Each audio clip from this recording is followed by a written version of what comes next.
toutes et à tous, content de vous retrouver. Merci d'être là pour ce nouvel événement en ligne. Aujourd'hui, on va parler du monde d'après et de comment investir l'imaginaire. Mais avant, je vais vous faire un petit topo sur la base, comme d'habitude. Alors la base, c'est un lieu qui a été créé en mars 2019 avec un objectif, accélérer la mobilisation citoyenne pour le climat et la justice sociale. La base, c'est une communauté composée de dizaines d'organisations et de milliers de personnes. C'est aussi un bâtiment situé au 31 rue Bichat à Paris. Dans les étages, il y a des bureaux, des salles de réunion et des espaces de stockage disponibles pour les organisations qui s'occupent d'écologie et de justice sociale. Ainsi, elles peuvent agir pour faire émerger un monde plus juste, plus solidaire et plus soutenable. Au rez-de-chaussée du bâtiment, il y a un bar associatif ouvert au public qui accueille plusieurs fois par semaine des événements en entrée libre, des conférences, tables rondes, projections, formations, célébrations. Et ce bar est d'ailleurs la source principale de revenus du lieu. Mais comme vous vous en doutez, en raison de la crise sanitaire actuelle, le lieu est fermé et ne peut plus accueillir de public. Donc a priori, plus d'événements et plus de revenus. Sauf que la base, c'est pas qu'un lieu, c'est aussi une communauté qui continue à se mobiliser malgré la distance. Après une courte période d'adaptation, on vous propose dorénavant des événements en ligne pour se former et échanger sur la situation actuelle, le climat et la justice sociale. On est persuadé que c'est en se préparant et en agissant ensemble dès maintenant qu'on pourra changer le système. Dès la fin du confinement, on vous appelle à venir à la base pour devenir bénévole, rejoindre une organisation et continuer à suivre des événements. En tant que porte d'entrée vers l'engagement et soutien logistique à des dizaines d'organisations, la base a un rôle important dans l'émergence d'un monde d'après. Aujourd'hui, pour soutenir la base en cette période difficile et surtout pour nous permettre de continuer à agir, on vous invite à faire un don à la base sur le site labase.paris/don. Merci d'avance pour votre participation, sans laquelle, évidemment, rien de tout ça n'est possible. Et maintenant, je laisse la parole à Andrea, cofondatrice de la structure Wise Stories, qui va nous présenter le sujet d'aujourd'hui. À toi, Andrea. Bonjour à tous, merci d'être là et merci Thibaut pour cette présentation. Donc, je m'appelle Andrea, je suis cofondatrice de Wise Stories, qui est un centre dans lequel on fait des recherches, on développe des outils et des pédagogies autour de la narration, autour des récits. Et donc la base m'a proposé ce temps de présentation pour parler d'un sujet qui me semble important et qui aussi est beaucoup dans l'air du temps, qui est celui de comment investir l'imaginaire dans le monde d'après. Donc avant de nous lancer dans la question, je voulais juste faire un petit point sur le format de cette présentation, de ce live. Donc il n'est peut-être pas comme ceux que la base a fait jusqu'à maintenant, parce que je vais bien sûr présenter, donc parler la plupart du temps, mais je souhaite ponctuer cette présentation de petits exercices que j'invite tout le monde à faire chez soi, en fait. Ce sont vraiment des courtes réflexions qui ne vont pas prendre beaucoup de temps et l'objectif est d'activer un peu la réflexion, de se mettre tout de suite au travail et de tester, même si c'est superficiellement, les éléments que je vais apporter. Comme ça, on ne reste pas uniquement sur l'abstrait et on amorce en quelque sorte une espèce de pratique. Voilà, à la fin de ma présentation, je vais aussi proposer des pistes pratiques de comment justement investir cet imaginaire. Et donc la troisième réflexion que je vous proposerai de faire, c'est autour de ces pistes pratiques-là. Voilà, donc pour cette question d'investir l'imaginaire, une des choses qui m'a semblé les plus évidentes dans ce que j'entends aujourd'hui, ce qu'on peut lire dans les médias, peut-être dans beaucoup d'articles, dans certaines vidéos, c'est un autre monde.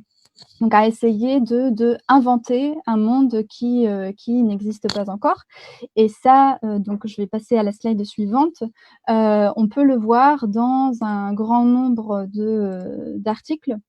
Par exemple, j'en ai recensé quelques-uns que vous pouvez aussi découvrir en allant sur Google et en tapant juste « Imaginez un autre monde coronavirus ».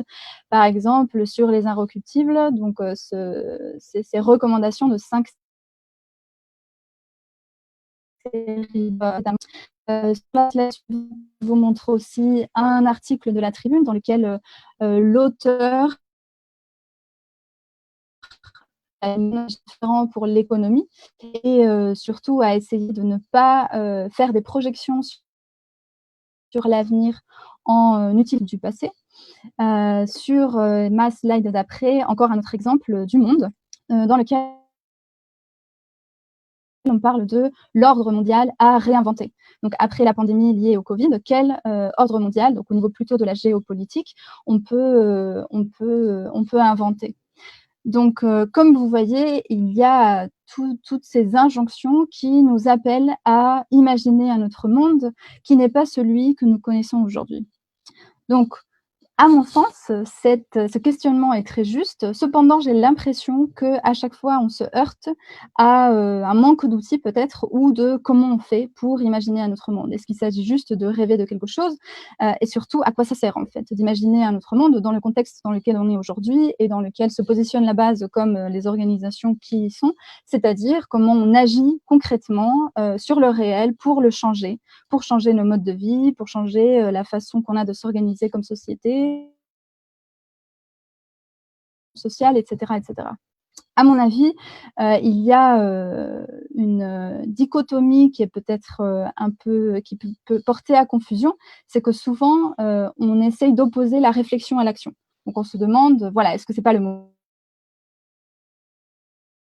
venu justement de maintenant se mettre à l'action et arrêter d'imaginer, de rêver, de réfléchir. Donc je vais passer ma slide suivante. Et à mon avis, justement, cet exercice d'imagination qu'on peut se proposer, ça fait partie de l'action. C'est ce que je vais essayer de montrer et de défendre, c'est que c'est nécessaire en fait d'imaginer cet autre monde pour pouvoir agir d'une façon qui soit juste et efficace. Voilà, et donc tout mon propos dans cette présentation que je vous décris dans ma slide d'après, en 3 parties, ça va être d'abord de se demander qu'est-ce que ça veut dire qu'imaginer un autre monde, à quoi ça sert. Ensuite, qu'est-ce que ça implique? C'est-à-dire une fois que l'on a compris quel est cet exercice, prendre un peu de recul et essayer de voir la grande image, disons, dans quel contexte en fait, dans quel espace médiatique, comment notre esprit va pouvoir s'adonner à cet exercice. Donc qu'est-ce que tout ça va impliquer? Et finalement, comment faire du coup? Donc c'est là où je vais essayer de proposer quelques pistes pratiques. En tout cas, je vais essayer de défendre, c'est vraiment cette idée que imaginer, c'est vraiment un acte fondamental de notre engagement dans le réel. Donc première partie, essayons de voir qu'est-ce que ça veut dire que imaginer un autre monde. Donc si je passe à ma slide d'après, voilà. Si je pense à la démarche que nous avons, je pense toutes les personnes qui écoutent ce live, mais aussi toutes les organisations, les bénévoles qui sont à la base, toutes les personnes qui sont dans un mouvement, dans une initiative pour changer les choses. Comment se décline ou se décompose cette démarche? C'est que tout d'abord, nous identifions une réalité qui pour nous suppose un problème. C'est-à-dire que nous allons par exemple voir, si je prends par exemple la pollution de l'air dans nos villes, je prends toutes les personnes qui sont sans domicile fixe, le harcèlement au travail, et voilà, chacun nomme en quelque sorte les réalités qui constituent des vrais problèmes, des choses qu'on aimerait changer. Face à ces réalités-là, on va pouvoir adopter plusieurs postures. J'en identifie 3. La première, c'est bien sûr, on va prendre conscience de ce problème. Peut-être qu'on va se former, on va s'informer, on va en parler à d'autres personnes, on va essayer de trouver en fait des informations, des données, des statistiques. Est-ce qu'il existe des solutions? Qu'est-ce que fait le gouvernement? Quelles associations font quoi? Et ensuite, la première chose qu'on peut faire, c'est de s'opposer à ça. C'est-à-dire que notre engagement, ça va être de interpeller en fait les personnes ou les acteurs de la société qui sont censés agir, par exemple le gouvernement. Donc ça peut être en faisant des mobilisations, en participant à des marches, en signant des pétitions. Voilà, on essaye en fait disons, être plutôt dans la protestation, dans protester, dans s'opposer à quelque chose, de se plaindre. Un autre type d'engagement, ça va être plutôt de faire directement en abordant l'enjeu que l'on a en face. Donc plutôt que d'aller interpeller, qui est une forme d'engagement, on va essayer de tout de suite l'aborder par nous-mêmes. Et donc à ce moment-là, par exemple, on va mettre en place des actions. Ça peut être les personnes qui se consacrent à la permaculture, les personnes qui travaillent dans l'investissement solidaire, ça peut être les personnes qui font de l'éducation populaire, ça peut être toutes les personnes qui sont à la base, tous les bénévoles, toute personne qui va s'engager dans des actions très concrètes. Alors, dans ce panorama que l'on a, disons, de type d'engagement, quelle place prend l'imagination, le fait d'imaginer un autre monde? Dans la slide suivante, je vais essayer de décrire qu'est-ce que ça veut dire dans ce contexte que imaginer. Alors, imaginer un autre monde, c'est pas juste rêver, c'est une opération de l'esprit, c'est-à-dire que nous, avec notre imagination, on va essayer de dessiner les réalités qui prendraient place dans un avenir possible, mais qui est encore inexistant. D'accord ? Donc, en fait, tout l'exercice, ça va être vraiment de créer des images, c'est ce que fait notre imagination, de créer des représentations de notre monde qui vont permettre petit à petit de dessiner les contours, en fait, de quelque chose qui notre imagination. Donc, ce que l'on va faire, c'est mobiliser cette faculté qui est la nôtre, qui est celle d'imaginer. On va aussi se fonder sur le réel, parce que ce qu'on va faire, c'est de prendre acte de ces choses qui sont des problèmes que l'on n'aime pas, pour voir comment on va les changer. Peut-être qu'on va utiliser notre mémoire, d'autres facultés. Et surtout, c'est une façon d'investir l'imaginaire. Donc, l'imaginaire qui, en fait, est cet ensemble d'images qui sont créées par l'esprit humain. Donc, c'est juste le regroupement de toutes ces représentations et qui, parfois, est individuel, mais souvent est aussi partagé. Donc, c'est ce qu'on va appeler l'imaginaire collectif. D'accord ? Donc, cet acte d'imaginer un autre monde, c'est déjà une première façon d'investir l'imaginaire. Alors, des exemples peut-être de ça, pour que ce soit un peu plus concret. Dans ma slide suivante, je montre une citation de Thomas More, donc, qui est l'auteur de Utopia, ou l'Utopie. C'est a décrit une société imaginaire, donc qu'il a totalement inventé, mais qui s'opposait en fait à la société dans laquelle lui, il vivait et qu'il appelait la société chrétienne. Donc son objectif, c'était de montrer un autre possible, une autre alternative à ce que les personnes de son époque, dans sa société, connaissaient. Et donc lui, il explique que c'est l'étude à l'expérimentation, à la discussion pour améliorer une société. C'est l'ouverture au débat et à la discussion. Donc, il dit peut-être que l'opposition radicale de ces deux sociétés, celle qui existe, celle qu'il a imaginée, est une invitation au lecteur à examiner les diverses alternatives. Donc, cet exercice d'imagination, ce que ça va nous permettre, avant de nous engager dans l'action, c'est vraiment d'évaluer les alternatives et justement de nous rendre compte que d'autres façons de vivre sont possibles. Ce qui n'est pas le cas pour tout le monde. Si on prend par exemple le discours ambiant du « there is no alternative », il n'y a pas d'alternative, c'est quelque chose qui nous a été, qui a été rabâché et certains hommes et femmes politiques qui essayaient justement de nous montrer qu'il n'y a pas d'autres possibles mondes à construire. Donc cet exercice, ça va nous permettre d'abord de faire ça. Ensuite, ça nous permet aussi de définir l'horizon vers lequel on veut aller. Donc c'est un horizon souhaitable qui est devant nous et qui va nous permettre aussi de construire un plan d'action.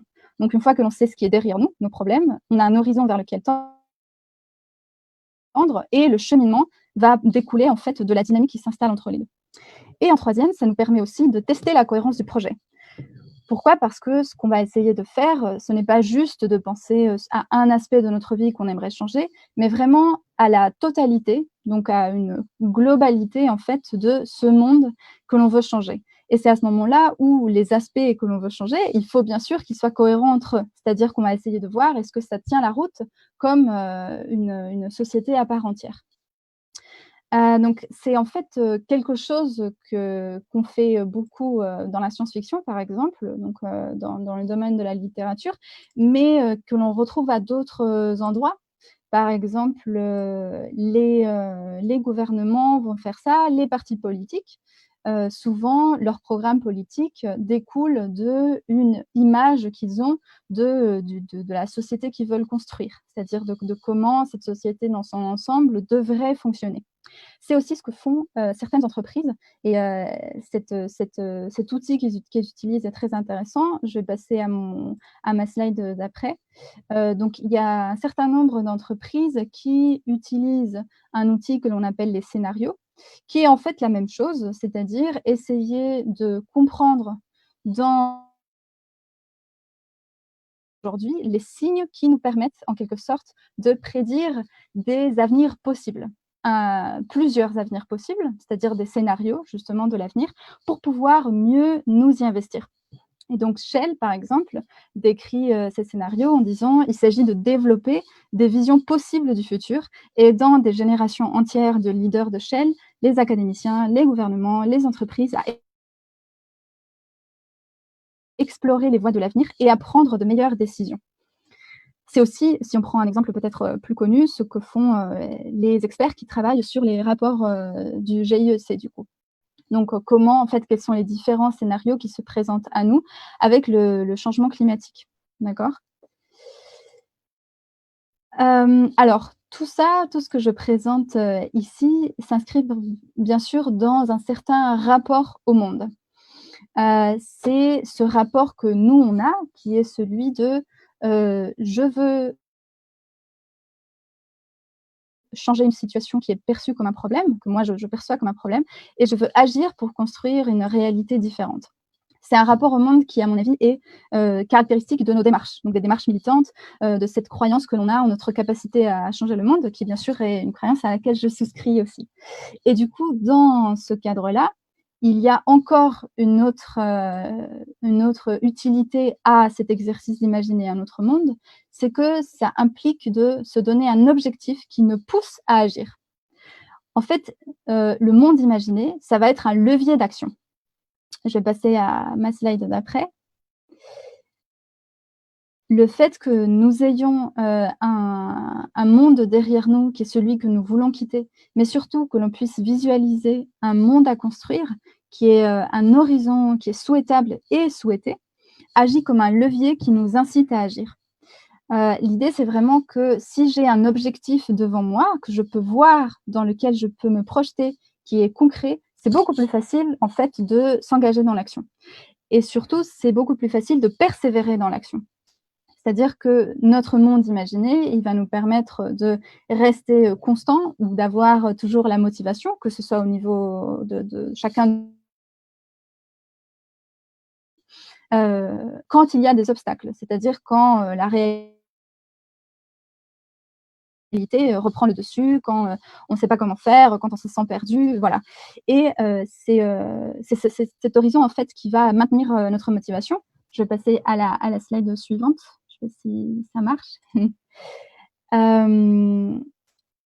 va nous permettre du coup de garder le cap et de trancher nos décisions. Si nous avons un curseur qui nous dit voilà quelle est la direction à prendre, ça va être plus facile de comprendre à quel moment on dévie de notre objectif.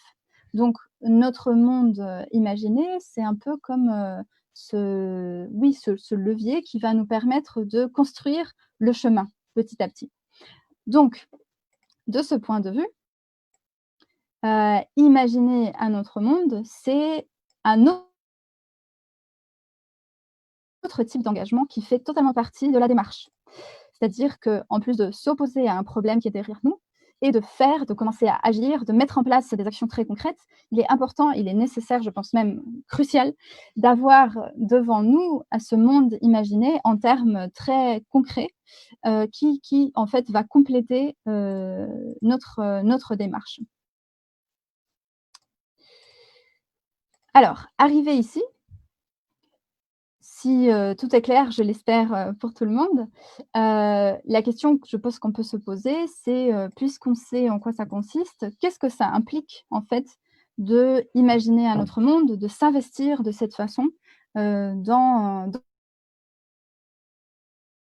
le mouvement qui va se créer entre la réaction au problème et l'élan vers le monde imaginé relève d'une forme qui est très précise de l'organisation de nos idées et c'est une histoire. Donc je vais passer au slide d'après. En fait, si on regarde comment fonctionne l'esprit humain, comment fonctionne notre tête, on se rend compte que notre principal filtre de lecture de tout ce qui se passe autour de nous, de tout ce qui nous arrive, sont les histoires. C'est-à-dire que nos cerveaux sont des compteurs. À longueur de journée, on se raconte des histoires. Donc, il nous est arrivé des choses dans la journée. Quand on rentre le soir et qu'on retrouve la famille, le colocataire, le partenaire ou qui que ce soit, on va le raconter. Et souvent, c'est « Ah, il m'est arrivé telle chose, j'ai eu tel problème, mais du coup, j'ai fait ça, j'en suis arrivé à telle solution. » C'était super. Donc, il y a toujours cette mise en forme narrative qui entre en place sans qu'on se rende compte. On consomme aussi des histoires tout le temps. Les romans, les pièces de théâtre, les séries que l'on peut regarder, les films, voilà, toutes les histoires qui sont plus évidentes. Mais c'est aussi dans les publicités, dans les articles de presse, dans les discours politiques.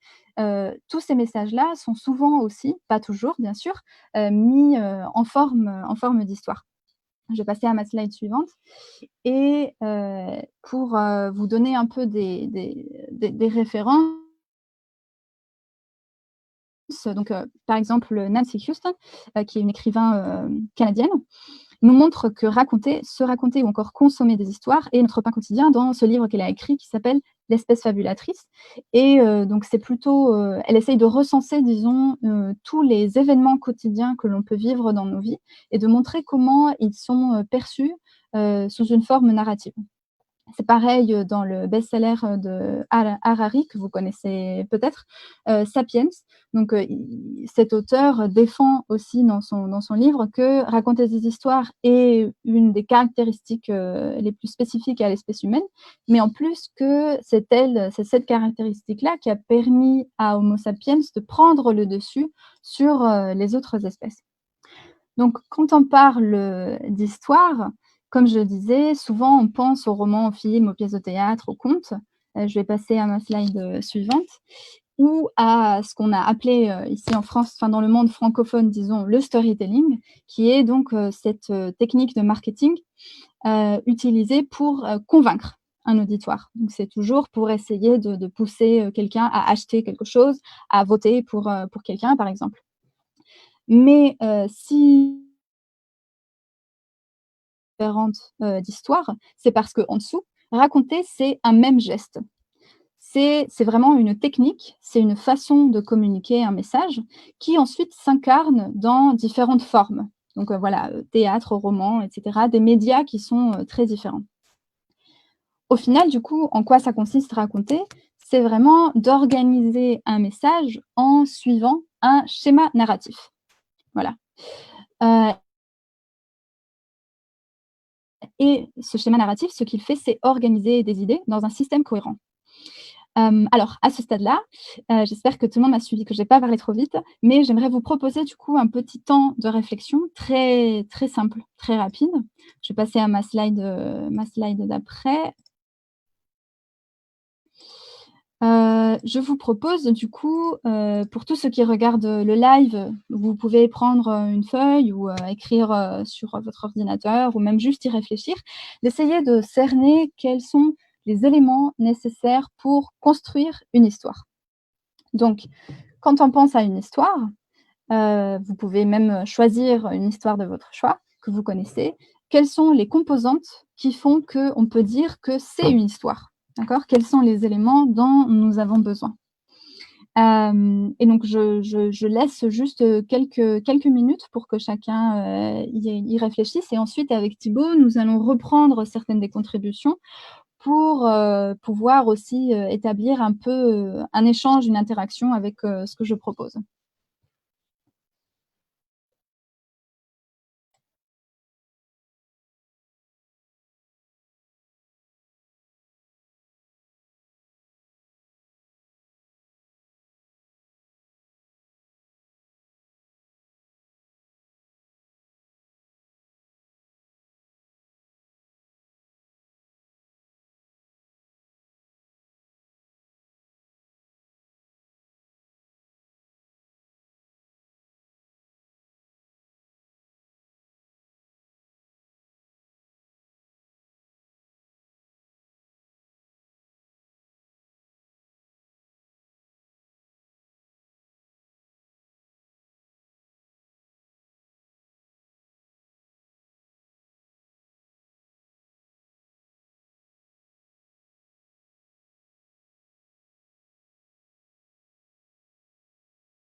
Alors, je pense qu'on peut commencer à voir, quelles sont les contributions. C'est un exercice qui ne prend pas beaucoup de temps, donc peut-être, Thibaut, tu peux déjà nous dire, qu'est-ce que les participants, proposent?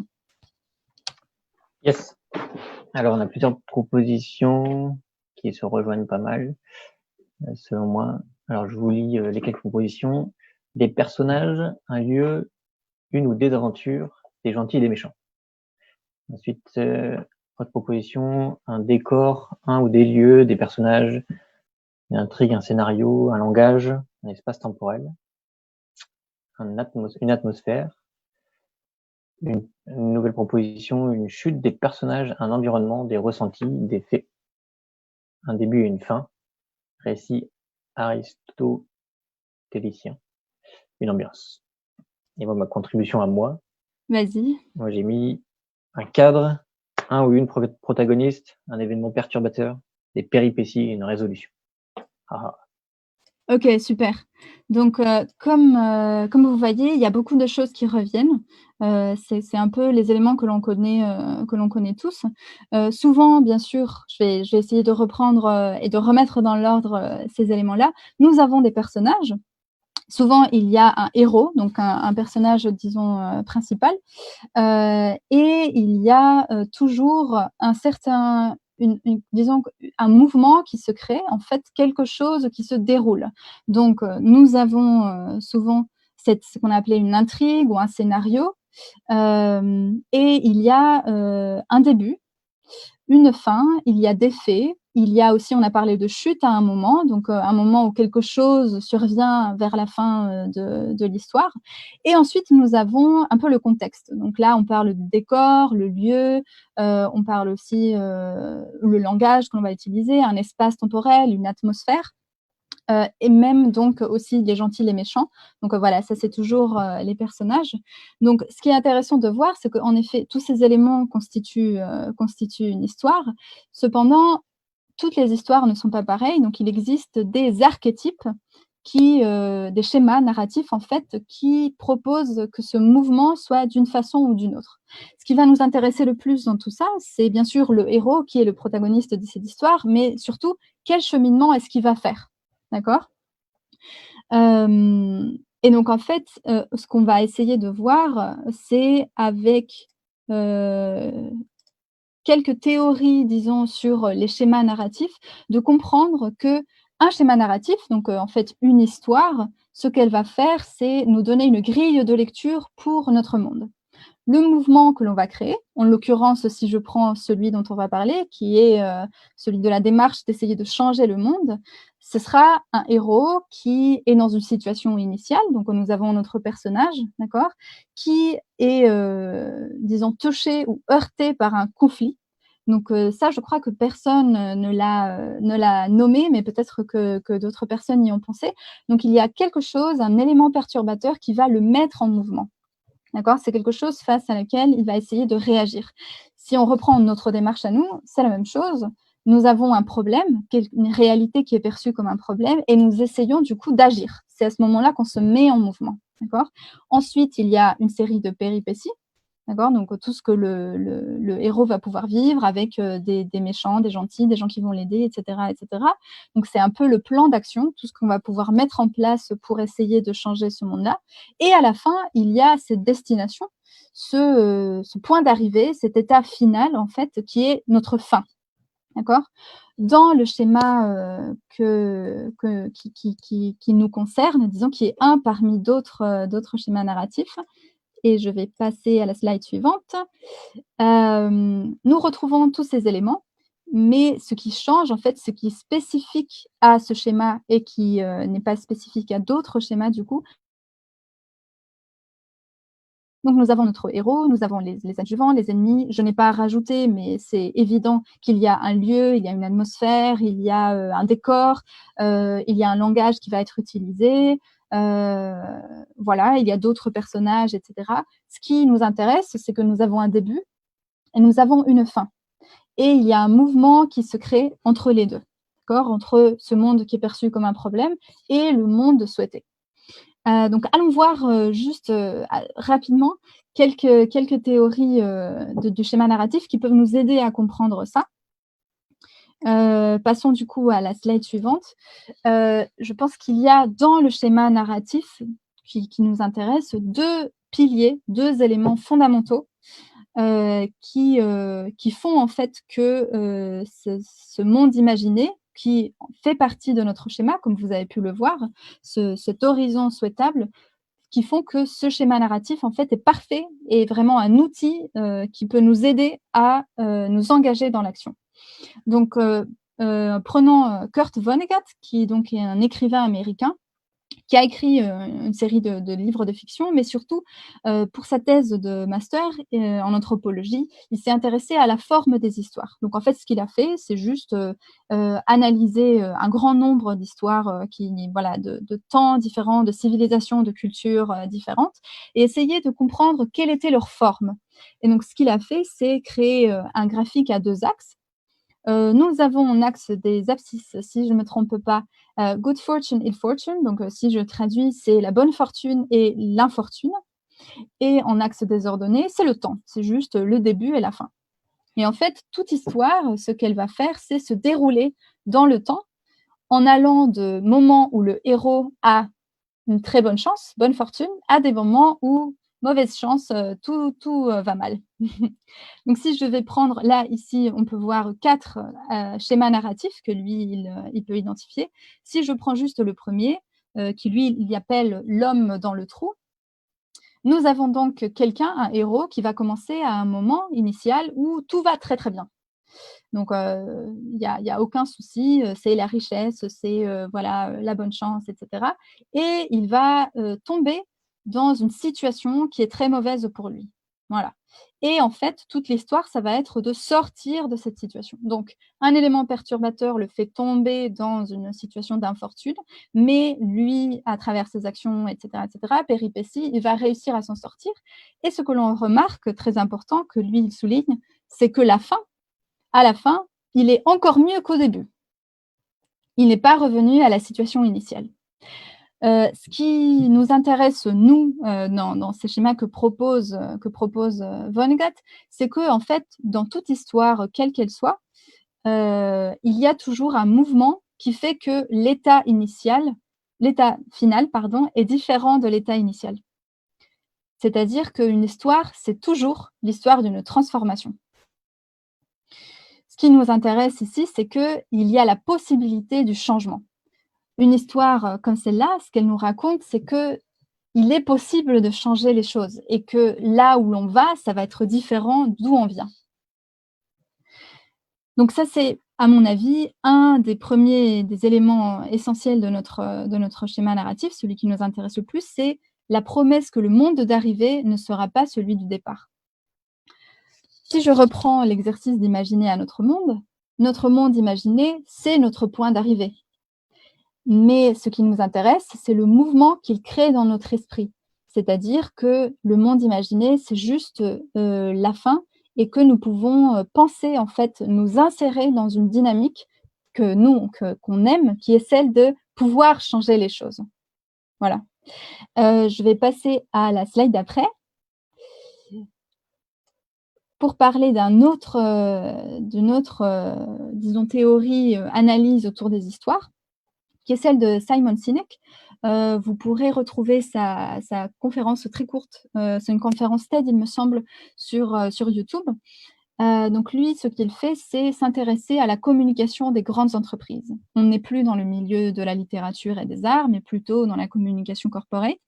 Et lui, ce qu'il constate, c'est que les entreprises qui marchent le mieux, ce sont celles qui communiquent d'abord sur pourquoi ils font ce qu'ils font et pas sur qu'est-ce qu'ils font. Donc, je reprends l'idée, c'est que dans toute communication de n'importe quelle entreprise, on va pouvoir parler de qu'est-ce qu'on fait. Par exemple, nous faisons des ordinateurs, des téléphones dernière génération avec la meilleure technologie, le super design, etc. Ça, c'est le quoi, le what. Deuxième cercle concentrique, c'est le comment, c'est-à-dire comment nous faisons ça. Alors, nous employons les meilleurs experts en la question, en pensant à votre confort, en pensant à tout ce que vous pourrez faire avec ces outils, etc., etc. Troisième cercle concentrique, c'est le why, c'est le pourquoi. Et là, c'est pourquoi on fait ce qu'on fait. C'est-à-dire, en quoi est-ce que nous on croit, qu'est-ce que l'on défend. Et là, ça peut être du coup, nous pensons que notre entreprise est convaincue que notre entreprise défend que tout le monde peut réaliser ses plus grands rêves s'il a à disposition les meilleurs outils. Et ça pourrait être par exemple l'histoire de Apple. Ce que j'essaye de montrer, ce que montre Simon Sinek, c'est que ce qui nous intéresse, nous, donc toute personne, au-delà de trouver une réponse à nos besoins, c'est surtout de comprendre pourquoi est-ce qu'on fait ce que l'on fait. Quel sens ça a pour moi d'acheter le téléphone de cette entreprise plutôt que celui de cette autre entreprise. Et ce qu'on cherche, en fait, c'est à comprendre le sens, à comprendre quelles sont les valeurs qui sont défendues. C'est en fait cet aspect-là qui est le deuxième pilier de notre schéma narratif. C'est-à-dire qu'une histoire, ce qu'elle va faire, c'est nous donner le sens, nous donner du sens à notre monde. Comment ça se produit? Dans le monde imaginé, cet horizon vers lequel on essaye de tendre, on met les valeurs que l'on défend. Le monde imaginé, en fait, c'est déjà un choix de dire « nous, on veut ça », plutôt que ça et ça. On écarte les autres alternatives. Et dans ce sens, ce qu'on fait, c'est de dire le monde n'a du sens que s'il est comme ça. Voilà les valeurs que le monde que nous, on a imaginé, le monde que l'on défend, porte. Et en fait, c'est ce qu'on retrouve dans la communication des entreprises. Donc, moi, je travaille beaucoup sur la communication des organisations et leur histoire à eux, en général, c'est toujours celle-là. C'est-à-dire, on était des entrepreneurs, on a vu tel problème, on a vu tel besoin, on a décidé d'agir parce que c'était pas possible de continuer comme ça. Et du coup, on essaye de construire tel monde en faisant ce que l'on fait. J'espère que jusque-là, tout va bien. Alors, je vais passer à ma slide suivante, dans laquelle on voit du coup ces deux piliers de notre schéma narratif qui sont le mouvement, d'accord, représenté par cette flèche, entre le monde que l'on laisse derrière nous et le monde que l'on va chercher, et le sens que nous apporte ce nouveau monde. Je vais proposer aussi, peut-être que ça va donner un peu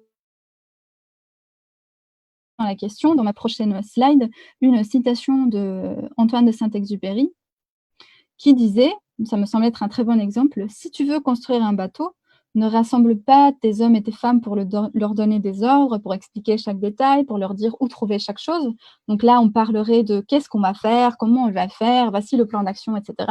Lui, ce qu'il dit, si tu veux construire un bateau, fais naître dans le cœur de tes hommes et femmes le désir de la mer. Donc là, on est dans cette projection de qu'est-ce qu'on va aller chercher. Pourquoi est-ce qu'on va construire un bateau?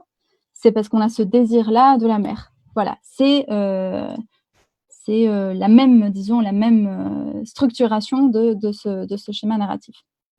Donc si je récapitule, imaginer un autre monde, cet exercice-là, ça fait partie en fait de construire une histoire qui est un outil pour nous engager dans l'action, d'accord? Qui va nous permettre en fait de être plus presque motivé. En fait, ça va nourrir le besoin que l'on a comme être humain, qui fait partie de voilà toute personne, de avoir cette conviction du changement, d'avoir un objectif à atteindre et de comprendre le sens en fait de ce que l'on essaye de faire.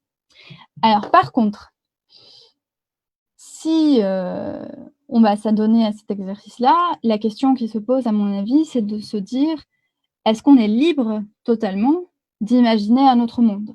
Est-ce qu'on est en mesure, est-ce qu'on est capable de vraiment avoir accès à toutes les alternatives qui pourraient s'offrir à nous? Est-ce qu'on peut élargir notre champ de vision et voir tous les possibles que ce monde-là, en fait, que la réalité, que l'avenir qui est devant nous peut nous offrir, ou qui sont en fait potentiellement dans cet avenir-là?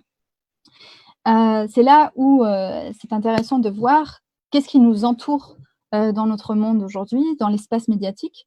Si on y réfléchit un peu, on se rend compte qu'on est submergé de sollicitations, de messages, d'informations, et certaines de ces sollicitations sont mises en forme d'histoire. Donc, certaines publicités, certains discours politiques, aussi dans les médias, il y a énormément de récits qui utilisent ce même mécanisme et qui essayent de nous dire: voici le monde à construire, voici le monde qui fait du sens. Tout ça, bien sûr, se fait presque inconsciemment. Enfin, on n'est pas nécessairement conscient, et surtout, on est tellement occupé et submergé qu'il est très difficile de faire peut-être le tri entre toutes ces choses-là. Mais du coup, ça veut dire qu'on est en quelque sorte conditionné par cet espace médiatique dans lequel on est, et que l'on reçoit en fait à longueur de journée énormément de sollicitations qui nous disent: c'est par là, et qui en fait nous empêchent de voir que le cadre est plus grand et que nous pouvons imaginer une autre histoire, imaginer un autre monde vers lequel aller. Alors, je pense que c'est important de noter que ce n'est pas nécessairement mauvais, bon, parce que tout le monde, au final, communique. Tout le monde est amené à essayer de convaincre quelqu'un de quelque chose, et ça peut être nous tous, nous le faisons. Si on essaye, par exemple, de convaincre quelqu'un de partir en week-end avec nous, si on essaye de convaincre quelqu'un de devenir volontaire ou bénévole à la base, ça peut être le commerce de proximité, si un étudiant qui essaye de passer un entretien oral pour un concours, ça peut être aussi, par exemple, les réfugiés politiques aussi sont contraints de raconter leur histoire pour convaincre un juge. Donc au final, tout le monde communique, c'est tout à fait normal, ça fait partie de nos vies et de notre nature. Mais le problème, à mon sens, intervient lorsque les moyens à disposition et les opportunités de diffusion sont très inéquitablement répartis. Donc bien sûr, une grande entreprise, elle a un budget, et elle peut embaucher des experts, elle peut mettre à sa disposition du temps, elle peut constituer une équipe, elle peut réfléchir énormément à comment investir cet espace médiatique, à comment prendre sa place dans l'imaginaire pour avoir plus de force et mettre mieux en avant ses propres messages. C'est pareil pour les espaces de diffusion. Donc, c'est quels espaces existent de prise de parole, quel niveau d'exposition ils ont, combien de personnes on peut toucher. C'est pas la même chose de passer, je sais pas, de faire, dans la radio locale, par exemple.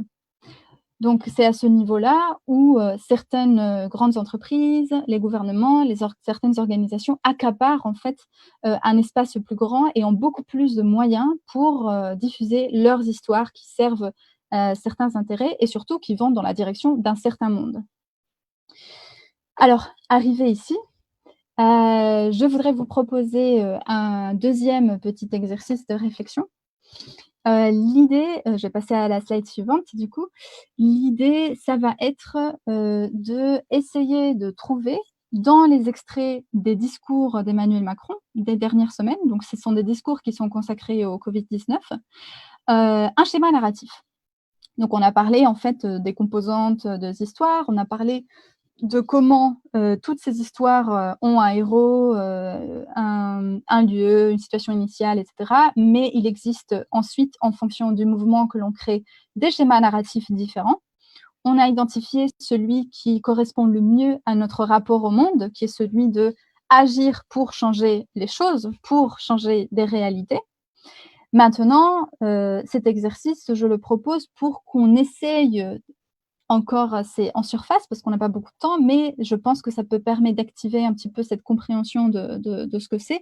Essayer de comprendre comment un discours peut être construit sur un mécanisme narratif qui, du coup, n'est pas évident. Ce n'est pas comme une histoire qui commence par: «Un jour, il s'est passé nanana» et cetera. Mais je pense qu'en essayant de comprendre, quels sont les rôles que l'on donne dans ces discours à l'État, au virus et aux citoyens, on peut essayer de déceler en fait quel est le mouvement qu'on essaye de nous faire passer en fait.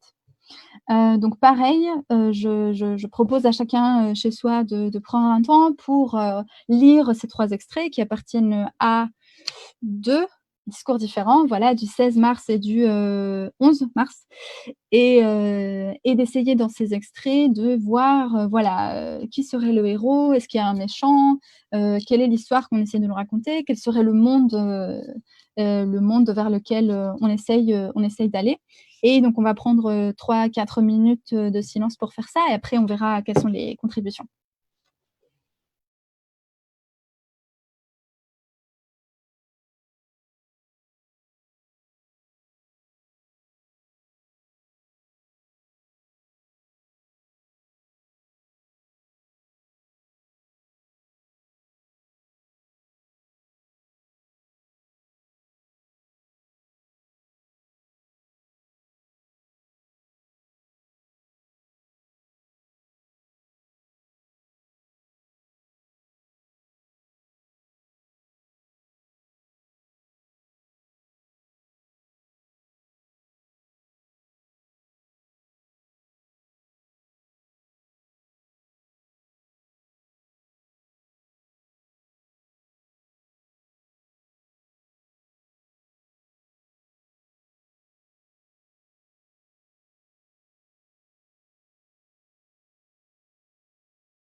Alors, un petit retour sur les propositions sur Zoom et aussi quelques propositions sur Facebook. Alors, je remonte un peu tout ça. Ok. Alors, le virus est le méchant à combattre. Les soignants sont les héros, mais aussi le gouvernement qui leur donne des moyens, la protection. Avec LOL entre parenthèses. Mais aussi l'État et la nation, jour et nuit demain. Pourquoi pas. L'histoire d'un combat, d'une guerre, l'épidémie et l'ennemi, les soignants sont les héros. La nation vient soutenir les héros. L'intrigue de point, comment traverser cela sans que l'on nous retire notre liberté. Nous sommes les alliés pour gagner cette guerre, pour l'interrogation. En gros, on est en danger et l'État va nous sauver. Ouais. Devise de point unis pour combattre sans relâche et restons libres. Et alors, juste sur Facebook, on a aussi on est en guerre, adversaire égale virus. Le gouvernement organise et est le héros. Ensuite, dans le deuxième et troisième extrait, les héros sont le gouvernement et les citoyens. C'est plus large que le premier où les citoyens sont des, entre guillemets, princesses à sauver, l'objet de la quête en quelque sorte. Et on remarque dans les commentaires, les gens pointent le futur qui est donné. Entre parenthèses, tenir bon, solidarité, monde d'après. Et pour terminer, moi j'ai noté virus égale méchant, citoyen égale personnage fragile à sauver, personnel soignant égale héros, et État égale sauveur global. Et j'ai rajouté atmosphère, deux points solidarité, joie, fête, et ça en rapport avec le dernier extrait. Ouais, ok, super. Bah, c'est pas mal du tout. Alors, du coup, ouais, je vais reprendre certaines des contributions dont tu as parlé, Thibaut, pour refaire un récapitulatif de la question. Donc, en effet, l'histoire que l'on raconte est celle d'une guerre. Très juste, les rôles que l'on donne à chacun. Donc, en fait, l'État, en disant nous sommes en guerre, mais surtout en disant nous ne luttons ni contre une armée ni contre une nation, ok, mais cependant l'ennemi est là, invisible, insaisissable et qui progresse. Donc en fait, ce discours, ce qu'il fait, c'est se poser en opposition le gouvernement, l'État, en fait, même la nation, avec le virus qui est présenté comme un véritable ennemi. Donc il y a une espèce de personnification, parce que le virus, c'est juste un virus, ce n'est pas un ennemi, il n'a pas une armée, il ne nous épie pas, il n'y a pas une intelligence voilà, qui pourrait essayer de déjouer les stratégies du gouvernement.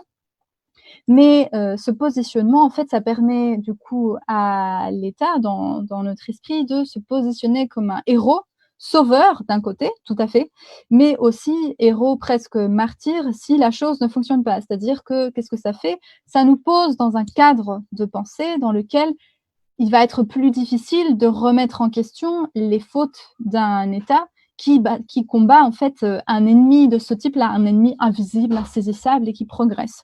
Voilà, donc ça c'est un premier effet de ce mécanisme narratif. Il a aussi été pointé que du coup les citoyens étaient un peu la victime à sauver et en effet c'est aussi ça quand dans le discours Macron dit nous sommes en guerre et la nation soutiendra ses enfants. Donc là on est vraiment sur voilà, c'est l'État le sauveur, c'est le seul qui peut amener les solutions, qui peut nous sortir de cette situation. Et finalement, une autre chose intéressante, mais je pense qu'il n'a pas été pointé tout à fait. Donc, vous avez parlé de la question de les terrasses, les salles de concert, cette solidarité, voilà, fête des soirs d'été comme une ambiance. À mon avis, justement, c'est ici que l'on voit que ça, c'est le monde que l'on cherche. Donc, l'histoire, c'est vraiment celle de oh là là, un virus, le méchant, qui vient nous combattre, qui essaye de nous détruire, qui heurte nos valeurs. Quelles sont ces valeurs? La liberté, qui est nommée dans le discours, rire, chanter, penser, aimer, c'est cette joie en fait de vivre, disons, qui est placée comme ce que nous on défend. Et du coup, l'État, c'est le héros sauveur qui va combattre le bourreau, l'ennemi, pour rétablir cette normalité.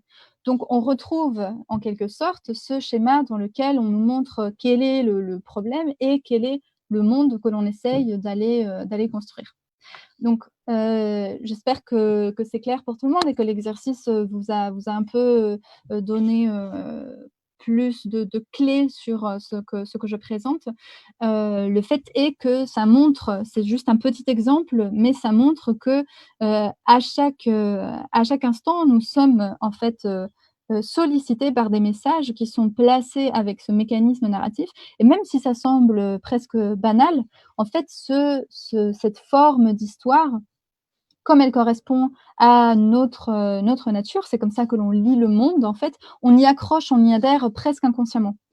C'est un peu pour peut-être donner un exemple concret, comme quand on va au cinéma et qu'on est vraiment, vraiment accroché par une histoire, par l'histoire qui se raconte, on a l'impression qu'on oublie tout le reste, qu'on est complètement plongé dans cette histoire. Et en fait, c'est cette transe qui a vraiment été théorisée comme celle-là, comme une transe de le fait d'écouter des histoires, qui permet de faire passer des messages qui autrement ne nous parviendraient pas. Voilà.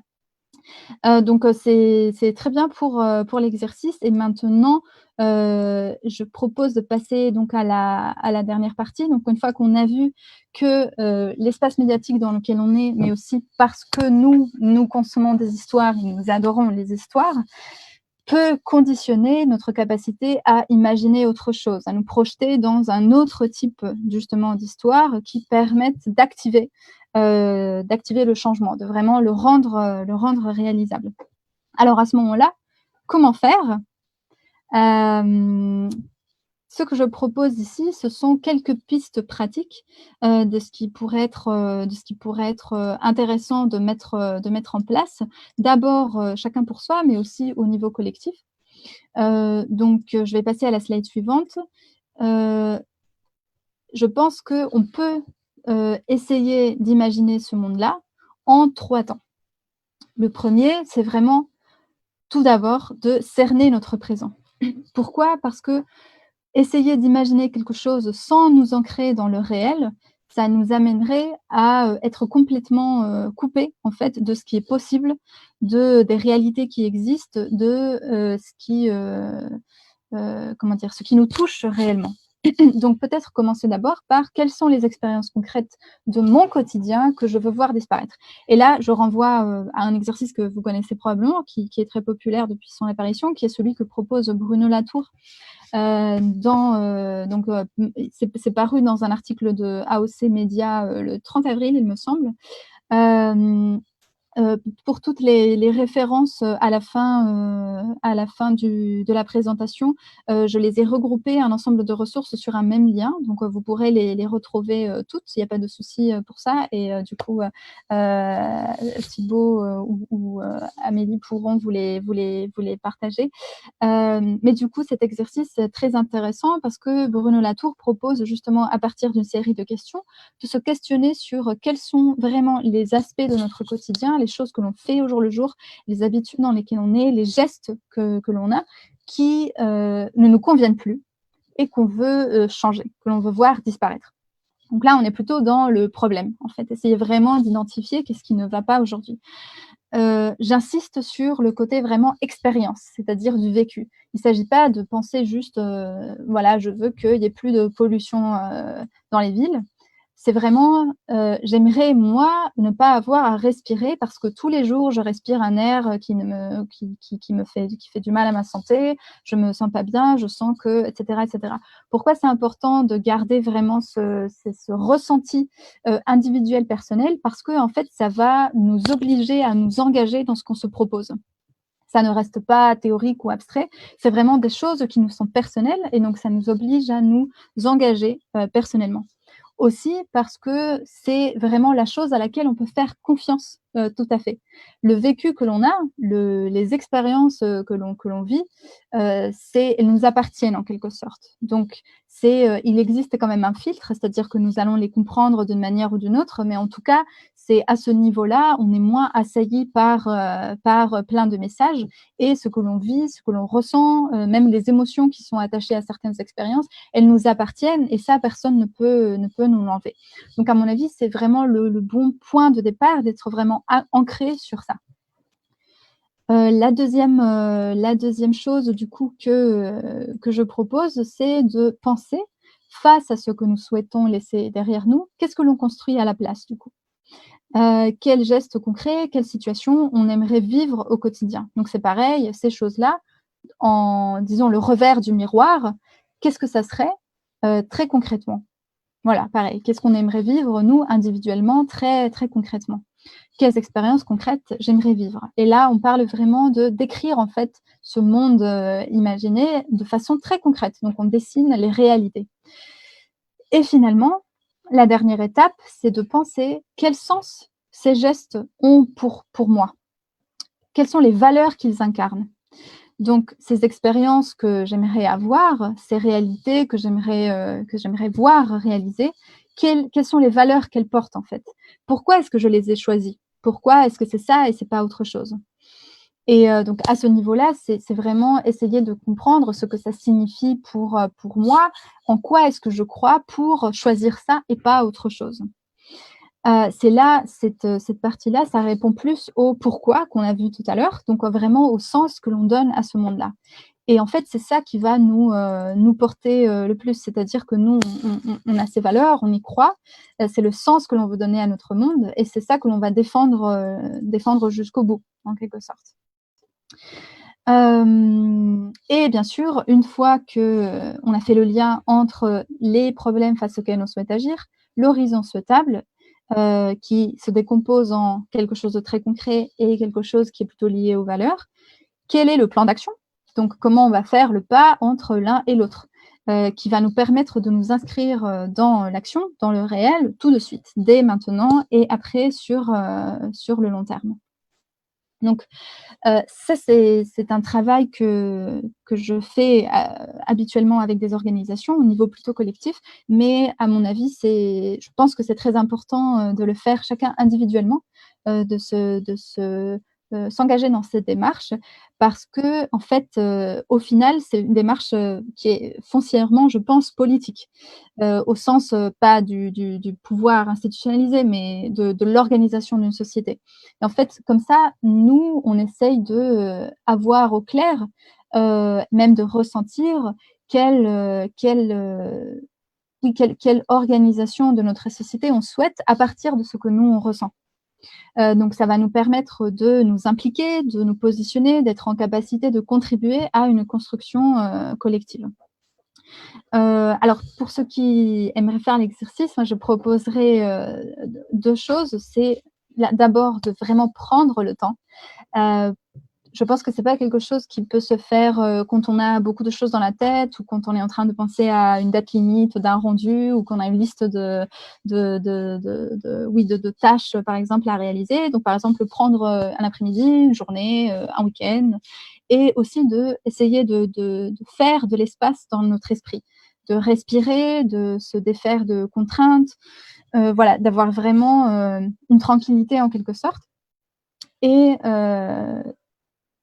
on peut avoir l'impression qu'on n'a pas le temps de faire ça, même qu'on n'a pas le temps aussi de, disons, essayer de renverser les conditionnements que l'on peut avoir, c'est-à-dire de se libérer de cette emprise des récits qui existent dans notre société, quelque chose que l'on pourrait faire, par exemple, en diversifiant notre consommation culturelle, c'est-à-dire en allant voir des sites différents. Bon, ça, on le sait, je pense que tout le monde voilà, c'est pas quelque chose de nouveau. Même en s'entraînant à essayer de voir comme on vient de le faire, quels sont les mécanismes narratifs qui sont à l'œuvre dans une publicité, dans un discours, etc. Mais en fait, je pense que prendre le temps justement d'imaginer un autre monde comme ça, c'est déjà un acte de résistance en quelque sorte à ce système qu'on essaye de transformer ou de détruire, de faire basculer selon comment chacun le comprend. Mais je pense que ce système essaye de nous empêcher justement de voir qu'il existe d'autres alternatives, d'aller toucher à ces outils qui nous permettraient de nous engager dans l'action et du coup prendre le temps d'imaginer autre chose que ce qu'on nous propose. C'est déjà un premier acte face à ce système. Ensuite, avant de faire du coup l'exercice dernier que je propose, collectivement aussi, pour les organisations, il me semble important de proposer une vision. de faire aussi, ce travail et justement de faire face, en fait, à ces récits qui sont propulsés par les acteurs qui ont le plus de moyens et qui sont, au final, ceux qui bénéficient, de ce système. Donc essayer, en fait, de faire de la place dans l'espace médiatique pour des visions alternatives qui ont la même force.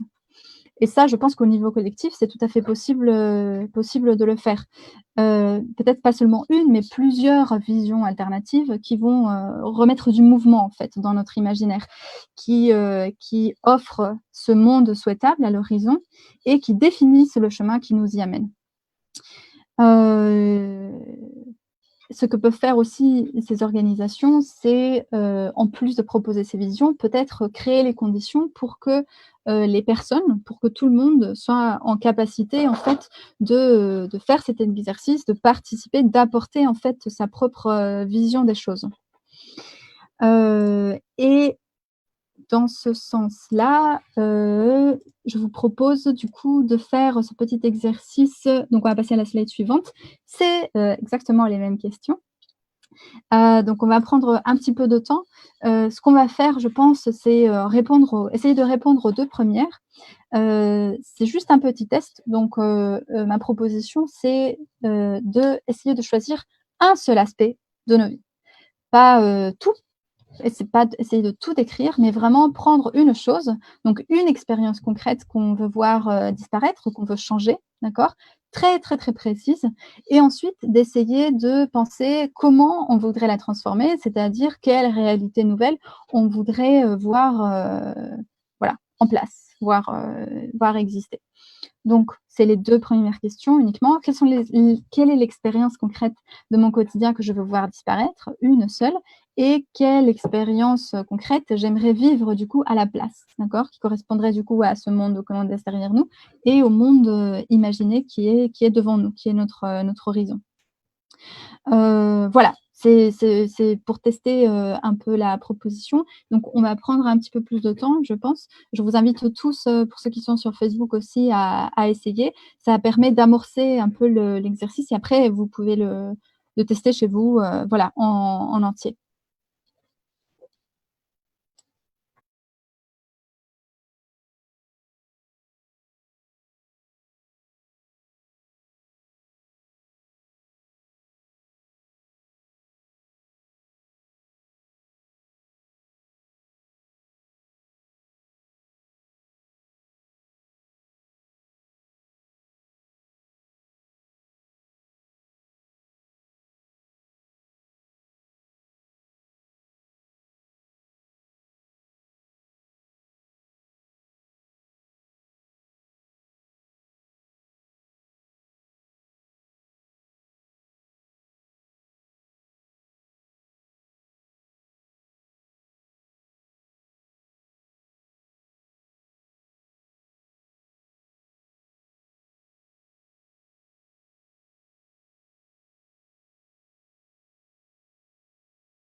Alors, du coup, on va faire un petit retour.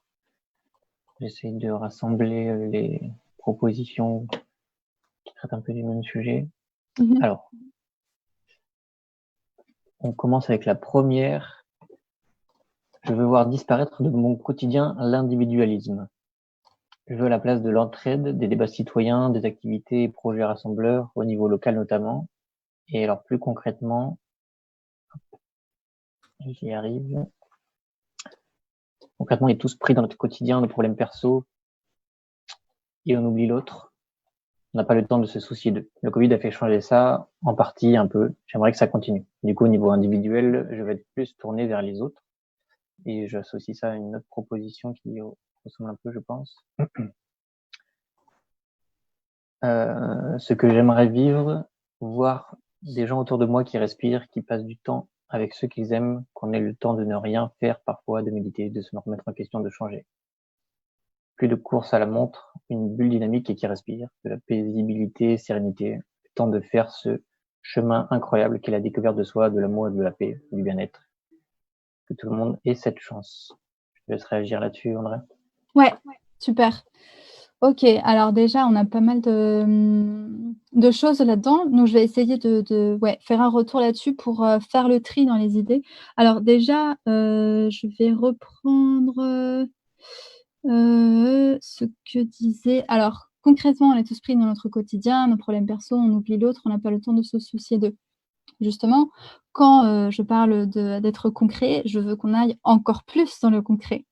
C'est-à-dire vraiment de décrire c'est quoi concrètement, c'est quoi les expériences que l'on vit où, on est pris dans notre quotidien. De décrire un jour ou, plein de jours qui se répètent dans lesquels on arrive de chez nous, on a la tête à, ce qui s'est passé au boulot, à, je sais pas, ce qu'on a vu dans les infos, à, des choses qu'on a regardées sur les réseaux et cetera et on n'est pas présent avec l'autre. Essayer de décrire cette expérience. Qu'est-ce que ça veut dire? Qu'est-ce qui s'est passé ce jour-là?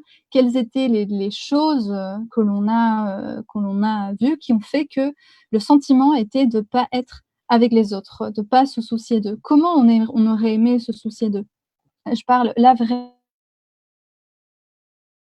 dans l'individuel, mais pourquoi? C'est ce que je disais tout à l'heure, c'est que dès qu'on passe à quelque chose qui est plus du commun, de l'abstrait, qui n'est pas nécessairement à écarter, mais ça vient après, du coup, on n'est plus engagé en fait dans cette, expérience qui est la nôtre individuelle et c'est cet ancrage dans la réalité du vécu qui, nous permet en fait, qui va nous garder toujours, nous maintenir attachés à cette chose-là que l'on ne veut pas face à, en fait, des récits qui essayent de nous vendre autre chose. Donc, c'est concrétiser, essayer de ne pas rester, dans le flou. C'est très, très, très important pour, visualiser vraiment où est-ce que l'on va, qu'est-ce que l'on veut réaliser. Et du coup, si je reprends donc, cette personne, cette contribution disait: «Je veux être plus tournée vers les autres». Alors qu'est-ce que ça veut dire être plus tournée vers les autres? Exactement, en quoi ça se traduit? Est-ce que ça veut dire, qu'on veut tous les jours passer du temps avec, sa famille? Est-ce que l'on veut faire des repas ensemble? Est-ce que l'on veut voir ses amis? Tout ça, en fait, ça va nous permettre après de nous dire: «OK, si je veux ça dans ma vie, qu'est-ce que je dois faire pour y arriver?» Quelles sont les mesures que je dois mettre en place? Est-ce qu'il faudrait réduire le temps de travail? Est-ce qu'il faudrait, régulariser la publicité? Est-ce qu'il faudrait, que l'on soit plus proche de nos proches? Est-ce qu'il faudrait des transports, d'un autre type, plus gratuits? Et cetera, et cetera. Mais en fait, ce que j'essaye d'éviter, c'est de faire le grand écart, de faire vraiment le saut vers, déjà, quelque chose qui est un peu dans le discours ambiant. Donc, de prendre vraiment le temps d'être dans ce que l'on vit très, très, très concrètement. Il y avait donc, cette autre, contribution que tu as lue, Thibaut, voir des gens autour de moi qui respirent, qui passent du temps avec ceux qu'ils aiment, qu'on ait le temps de ne rien faire, parfois, de méditer, de se remettre en question, de changer. Super. Là, c'est pareil. Donc ici, on voit déjà, un monde, imaginé qui se dessine. Avoir le temps de ne rien faire, de méditer, de se remettre en question. OK, de combien de temps on veut? Est-ce que c'est tous les jours?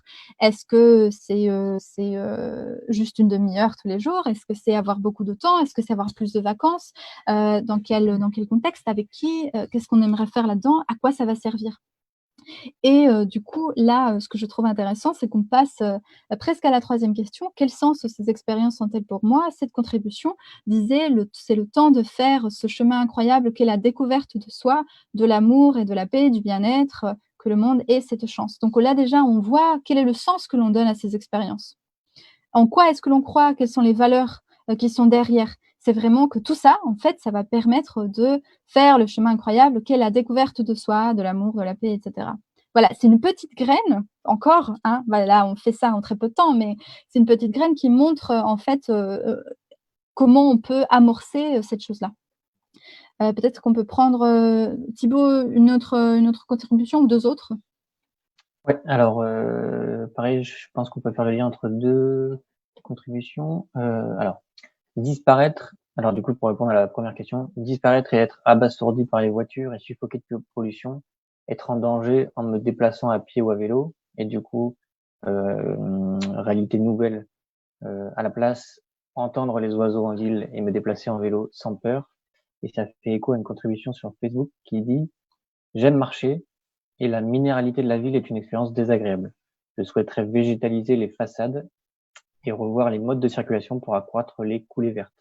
Les villes concentrent trop de personnes pour que le cadre ne soit pas plus agréable à vivre.»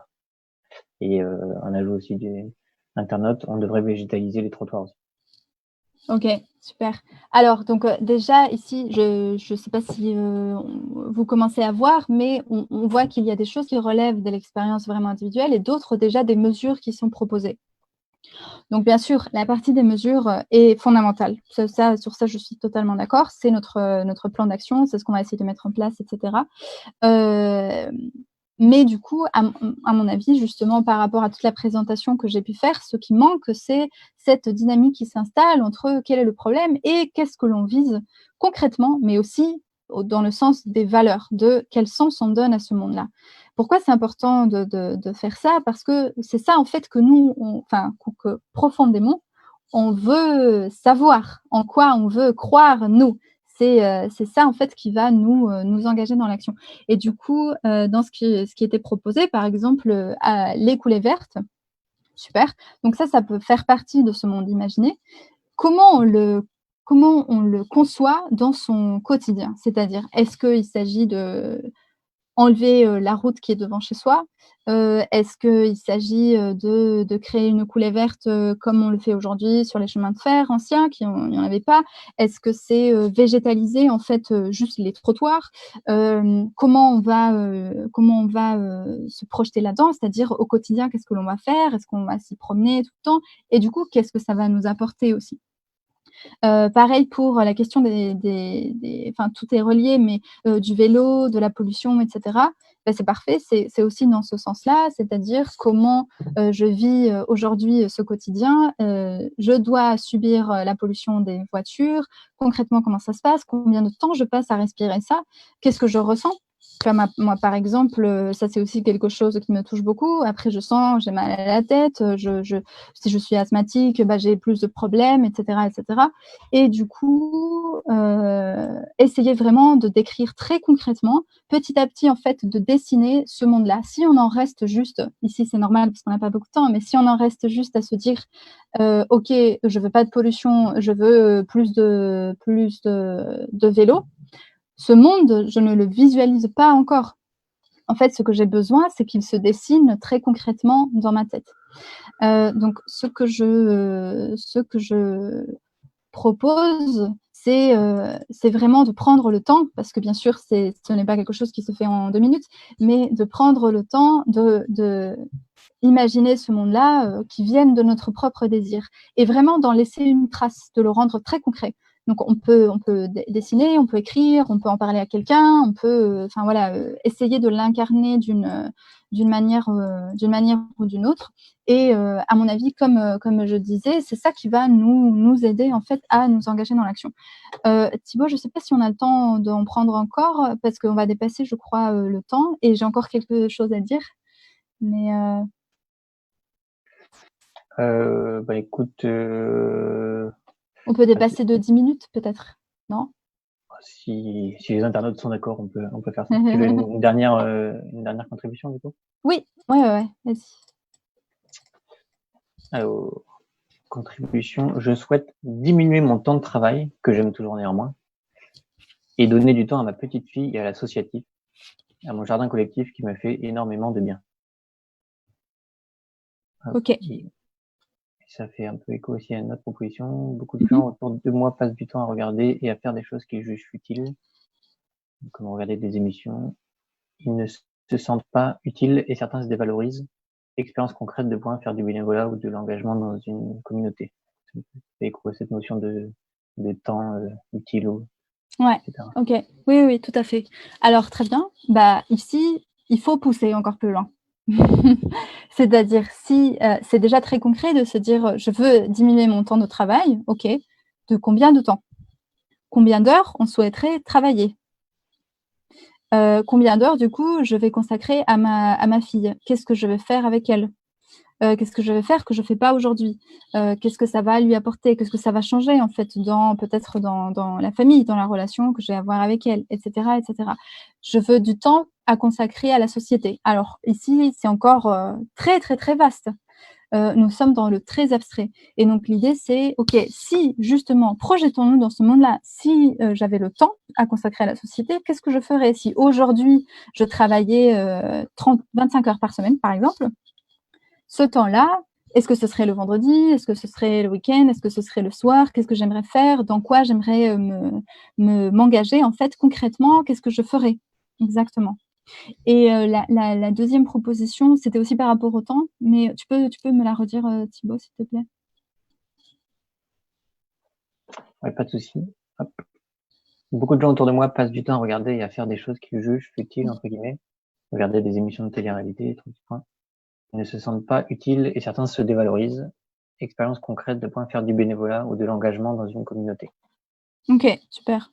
Là, déjà, c'est plus concret. Enfin, il y a quand même une analyse de ce qui se passe, et cetera. Alors, qui sont, ces personnes? Quel type de bénévolat est-ce que l'on ferait? Vraiment très concrètement, essayer de le décrire. C'est presque comme si on racontait l'histoire d'un personnage. Il faut décrire, en fait, où est-ce qu'il vit, qu'est-ce qui se passe pour lui, qu'est-ce qu'il fait, en fait, dans son quotidien, qui est-ce qu'il rencontre, qu'est-ce que ça lui apporte, qu'est-ce qu'il en pense, qu'est-ce qu'il ressent, et cetera, et cetera. Et tout ça, bien sûr, ancré dans cette réalité, mais j'espère que l'on perçoit que c'est ça qui va nous permettre d'être vraiment ancrés dans la réalité d'aujourd'hui et dans le mouvement que l'on essaye de mettre en place pour changer les choses. C'est-à-dire que cet objectif, il est tellement concret, tellement, on peut tellement bien le visualiser, et surtout, on sait pourquoi on essaye d'aller là, pour chacun d'entre nous. Et après, pour les organisations, ça va être la même chose au niveau collectif, que c'est beaucoup plus facile, en fait, de mettre en place un plan d'action, de s'engager, en fait, dans ce réel pour essayer de le changer. Du coup, on avait prévu de prendre quelques questions plus, des exercices, mais comme on n'a pas beaucoup de temps, je vais peut-être, juste récapituler et finir la présentation, et de toute façon, je propose un certain nombre de choses pour donner suite à cette présentation qui était courte pour ce que ça représente. Alors, je vais passer juste à la slide suivante, pardon, la 27. Voilà. Donc la dernière chose, à dire par rapport à cet exercice, c'est aussi qu'il ne faut pas oublier, que cet exercice d'imagination dans lequel on se projette, c'est une grille de lecture. C'est-à-dire que ses avantages, c'est qu'elle va nous permettre d'agir avec plus d'efficacité, mais l'inconvénient, c'est que ce n'est pas la réalité. D'accord? On se projette dans un horizon réalisable et qu'on souhaite atteindre, mais ce qui compte vraiment, c'est l'expérience que l'on va faire de cheminement, en fait, pour aller vers, cette chose-là. Donc, c'est vraiment, je pense, à utiliser comme un vrai outil qui nous permet d'agir, qui nous permet de mettre en place, un plan d'action et d'essayer d'atteindre ça, même si ce n'est pas la destination finale.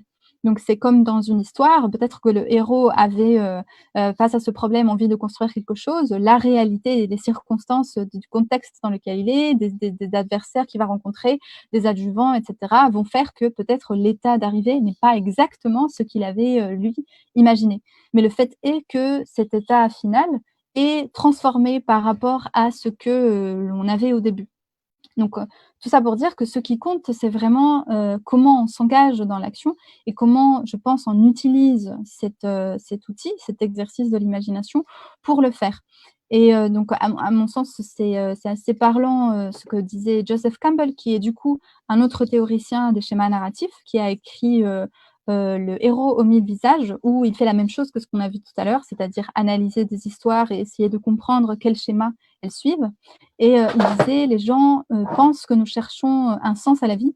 Je ne crois pas que ce soit ce que nous cherchons, je pense que nous cherchons l'expérience d'être en vie». Voilà, donc ce qui nous intéresse au final, c'est vraiment le mouvement complet à ce monde imaginé qui fait partie de notre capacité à nous insérer dans ce réel. Il faut ajouter un plan d'action pour y parvenir, des mesures comme certaines des propositions l'ont fait, une stratégie, guidée par ce monde, mais quand même, une stratégie qui nous permette dès aujourd'hui de nous engager dans cette action. Et donc, pour finir, passer à la slide, suivante. Pour la suite, j'ai repris, l'ensemble des choses que j'ai présentées ici dans un article, pour laisser une trace écrite si, certains d'entre vous veulent, revenir dessus. Voilà, parce que je sais que ce n'est pas toujours, accessible ou facile à digérer en si peu de temps. Donc voilà, vous avez, le lien ici et donc cet ensemble aussi de ressources liées à la présentation, dans ce lien dans lequel vous trouverez du coup, les références, aux théoriciens des schémas narratifs, par exemple. Vous trouverez aussi, des vidéos qui expliquent certaines de ces choses-là et aussi d'autres ressources. Par exemple, j'y ai mis, le rapport, de l'Institut Momentum et du forum, Vie Mobile, qui ont fait en fait, cet exercice de prospective pour essayer d'imaginer l'Île-de-France en 2050. Et donc c'est pareil, bah, c'est une façon de, construire, ce monde imaginé qui est beaucoup plus, du coup, fondé sur des faits scientifiques, disons, sur des critères d'aujourd'hui qui nous permettent d'imaginer quel avenir pourrait y avoir. Mais, bon, c'est un gros rapport, mais il y a aussi un résumé et ça c'est une façon de donner un exemple, à mon avis, de ce que ça peut être. Et ensuite, du coup, pour la suite, je pense que c'est intéressant d'aller voir, certains des événements que la base, fait et que j'ai pu aussi regarder moi-même. Donc, déjà, le 30 avril dernier, hem il y avait un événement justement sur, comment, s'engager en fait en tant que citoyen dans cette, situation de la crise et pour, l'après, qui est toujours en ligne il me semble, donc vous pouvez aller la voir et très intéressant en lien avec ce que j'ai présenté, il y a, le 13 mai, une projection de la web-série itinérante Sideways, où en fait 2 personnes sont allées, interviewer des gens, montrer en fait des personnes qui font déjà des choses qui pourraient appartenir à ce monde d'après. Donc ça peut être aussi très intéressant de voir comment des personnes ont imaginé, quelque chose qui pourrait se réaliser et finalement, je vous inviterai aussi à voir la formation d'Alternativa «Comprendre le cerveau pour mieux communiquer», qui me semble être assez complémentaire avec ce que j'ai pu présenter, qui peut apporter d'autres infos et qui a lieu, demain à 17h30. Alors par contre, il faut s'inscrire, il me semble, donc je pense que c'est pas un live, donc voilà, ça peut être aussi très intéressant et dernière slide et après on a fini juste à temps. Je voulais vous laisser aussi, donc mon contact, pour, si certains d'entre vous avaient des questions, des suites, des remarques, voilà.